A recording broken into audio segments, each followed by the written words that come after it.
My friends, hello. So today let's talk about being memorable. When we share a story, we want people to hear what we have to say and we want them to remember it. Otherwise, we're just talking and spewing hot air out of our mouths and making ourselves feel good by doing the thing that we want to do, which is talk about what we think is interesting. That's well and good for the average person, but for a leader, our time is valuable and the words we say should carry meaning and impact. Otherwise, what the hell are we doing with our time? Just wasting it. Leaders shouldn't be wasting their time that way. So, how do you become memorable with the things that you say? Well, you already know what's important, and you're going to make sure that you pick the things that are important, and you're going to cut out the things that aren't. So you can decide what's impactful and what's meaningful. That's for you to decide based on the context and the situation. But how do you make sure people remember it? What's really neat is it's simple.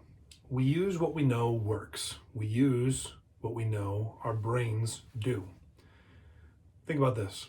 Think about the last movie you saw. You probably remember it, yes? Of course you do.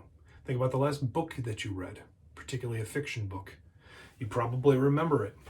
You probably remember the important parts and pieces. You don't remember every word. You don't remember every piece of dialogue. You don't need to. But you remember the parts and pieces that are important and big, the big boulders in the scenario. You remember these things because we are a species of storytellers. Before we had the ability to transcribe and pass down information in writing, we shared information orally. What I'm doing with you right now is what we used to do as a species for as long as we existed before writing. We transferred information from generation to generation through experts or through elders or through leaders or through individuals who worked in their specific areas, and that information got passed down to the next generation and passed down to the next generation, maybe reiterated slightly, maybe modified slightly, but it was all orally through storytelling.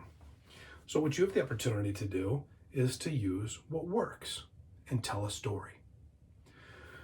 You have had many experiences. You would not be a leader if you hadn't had many experiences already. Leaders don't just magically appear. They have to work their way through it in order to figure out how to be a leader. That comes with bumps in the road. Those bumps in the road are the experiences you can share with other people. It's what I do with you all the time.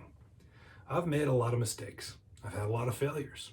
I've been fortunate a few times, I've been lucky other times, and I've learned the hard way most of the time. And I share these stories and I share these experiences.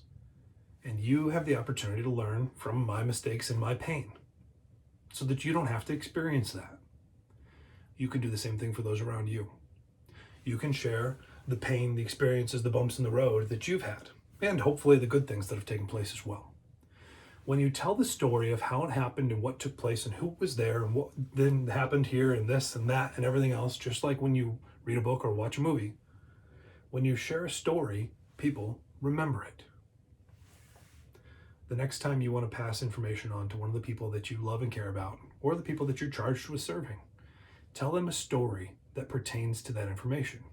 And what you'll find is their retention will go up, and they will also find you to be more interesting, more fascinating, and they're going to come to you more often for the next challenge that they are dealing with, because you're the kind of person who helps them solve problems and helps them retain that information.